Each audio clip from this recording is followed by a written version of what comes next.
Hello, friends, and welcome to episode 6 of the History Revolution podcast.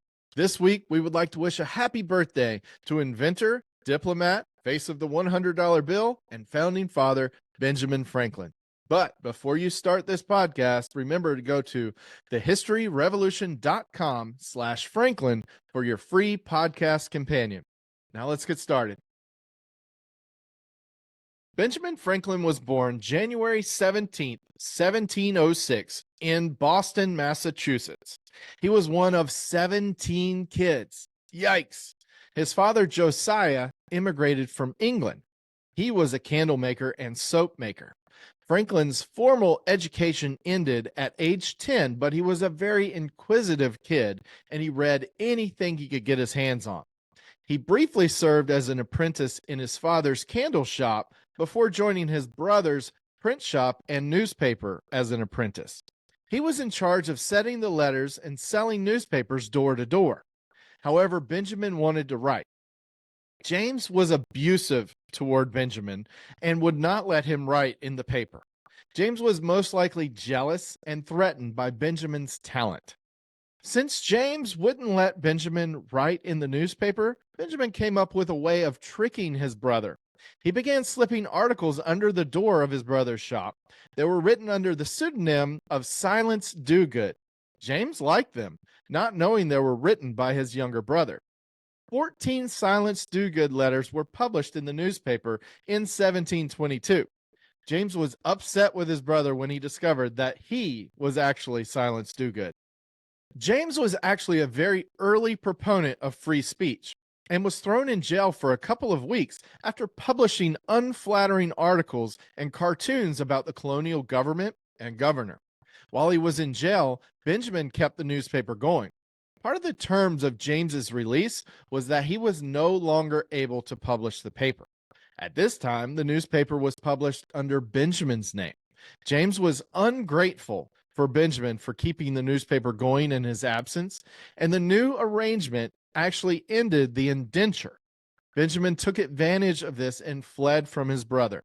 He spent time in New York and London before moving permanently to Philadelphia. Benjamin Franklin was still very young and didn't really have any money. He worked in print shops and as a clerk. He boarded in the house of John and Sarah Reed. This is where he met the girl who would become his wife, Deborah. Philadelphia is where Franklin began to flourish and prosper. He set up his own printing house and became the editor of the Pennsylvania Gazette. He also began printing other works like religious texts and his famous Poor Richard's Almanac. Poor Richard's Almanac was wildly popular in the American colonies. It contained weather forecasts, crop information, witty one-liners like "a friend in need is a friend indeed," and "fish and visitors stink in 3 days." The almanac also included stories about characters that would continue year after year, convincing readers to buy it each year so that they would know what happened to their favorite characters. Franklin's success as a printer allowed him time to pursue other interests like inventing, science experiments, and public service. He is credited with many inventions. Did you know that he invented bifocal glasses? You'll care about that when you get older. He also invented the Franklin stove, which was far more efficient than other stoves or heaters of the day, providing more heat with less smoke using less wood. Some even credit him with inventing the rocking chair. The glass harmonica was a musical instrument that Franklin invented, and Mozart and Beethoven even composed works for the glass harmonica. What do Olympic gold medal winners Michael Phelps and Missy Franklin have in common with Benjamin Franklin? Well, they are all members of the International Swimming Hall of Fame. Yep, you heard that right. Benjamin Franklin is in the International Swimming Hall of Fame. As a boy, he developed hand paddles and flippers for swimming. He also used a kite to pull him across the water in an early form of water skiing or windsurfing. He was a proponent of teaching children to swim and water safety. Through his science experiments, he made several key discoveries. He was very interested in understanding more about electricity. He even invented the electrical terms that we still use today, like battery, charge, and conductor. It was through experiments like the famous kite experiment that he discovered that lightning was, in fact, electricity.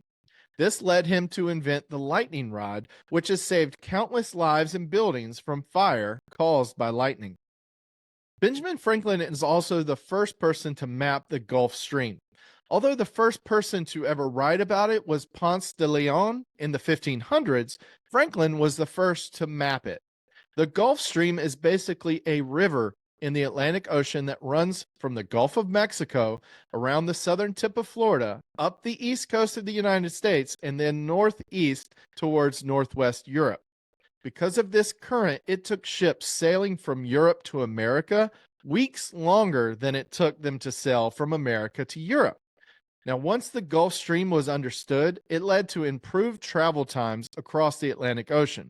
It also gave a better understanding of weather patterns and hurricane paths. Improving the community and the lives of the people of Philadelphia was a priority of Benjamin Franklin, and that's why he started the first public lending library in America. It opened in 1731 and was called the Library Company of Philadelphia. Members paid a subscription to have access to the library. This created a way for people to pool their money together so that they could all have access to more books. Benjamin Franklin was also the first president of the Academy and College of Philadelphia. It originally was a secondary school teaching the basics of writing, reading, and arithmetic to both paying and non-paying students. The school would later merge with the University of the State of Pennsylvania to form what we now know as the University of Pennsylvania. In 1754, at the outbreak of the French and Indian War, the British colonies held a congress in Albany, New York, to discuss being a more united front against their common enemies. It was at this congress that Benjamin Franklin presented the Albany Plan to unite the colonies. He ran a cartoon of his famous join or die snake in his newspaper to encourage the colonies to attend the conference. His plan was to have a unified government for the colonies with a president appointed by the king. There would also be a grand council with delegates from each colony proportional to its size. The purpose of this unification was to raise an army and navy, negotiate treaties with Native Americans, coordinate intercolony commerce, and impose taxes when needed. The plan was rejected, but it laid the groundwork for the Articles of Confederation, which would be the initial framework of the United States government after the Revolutionary War. Benjamin Franklin also played a very pivotal role in the American postal system. He began serving as the postmaster of Philadelphia in 1737 and later became Joint Postmaster General of the American Colonies in 1753. However, he was relieved of his duties in 1774 because the British felt he had sympathy towards independence. In 1775, he was appointed by the Continental Congress as the first Postmaster General of the United States of America. In 1757, Benjamin Franklin was appointed as the colony of Pennsylvania's agent to London. He was loyal to the crown and he wanted to help heal the relationship between the colonies and England. He would serve in London for much of the next 20 years. It was over this period of time that he would argue on the colony's behalf to help overturn the Stamp Act. He would go on to also represent Massachusetts, New Jersey, and Georgia while in London. By the 1770s, Franklin was becoming more sympathetic to the cause of independence for the colonies. He would return to America in 1775 as a patriot. Benjamin Franklin was a delegate from Pennsylvania to the Second Continental Congress. In 1776, Franklin was among 5 men, including Thomas Jefferson, John Adams, Robert Livingston, and Roger Sherman, to write the Declaration of Independence. Later that same year, he was also sent to Paris as the first United States ambassador to France. Franklin's work secured France's support for the United States in their fight for freedom from Great Britain. Without it, America would not have won the war. Franklin stayed in France and negotiated the Treaty of Paris in 1783 that ended the war. During his time in France, Franklin became a celebrity and fashion icon. The French thought of America as a rustic backwoods outpost, and Franklin played the part. He always wore a fur hat and dressed very plainly. French society was obsessed with Franklin, and French women even started wearing wigs that imitated his fur hat. After spending much of his life in Europe, Franklin returned to America in 1785. He served as the president of Pennsylvania for several years and served in the Constitutional Convention in 1787. His role at the convention was more of a mediator. He helped delegates compromise on a path forward for the country. After signing the Constitution, Benjamin Franklin became the only founder to sign the Declaration of Independence, the Treaty of Alliance with France, the Treaty of Paris ending the war in Great Britain, and the Constitution. After signing the Constitution, someone asked what kind of government they had created, and Franklin responded, "A republic, if you can keep it." It is documented that Benjamin Franklin owned slaves in his life. There were also advertisements in his newspaper for the sale of slaves. Later in his life, however, Franklin became an abolitionist. That means that he preferred and argued to abolish slavery. He would go on to become the president of the Pennsylvania Abolition Society and submit an anti-slavery petition to the United States Congress in 1790. He even included a provision in his will that his daughter and son-in-law would have to release their slaves in order to receive their inheritance. There is no doubt about the impact that Benjamin Franklin had on the United States of America and the world. He was a Renaissance man who contributed to the worlds of science and music, all the while helping to shape the world politically.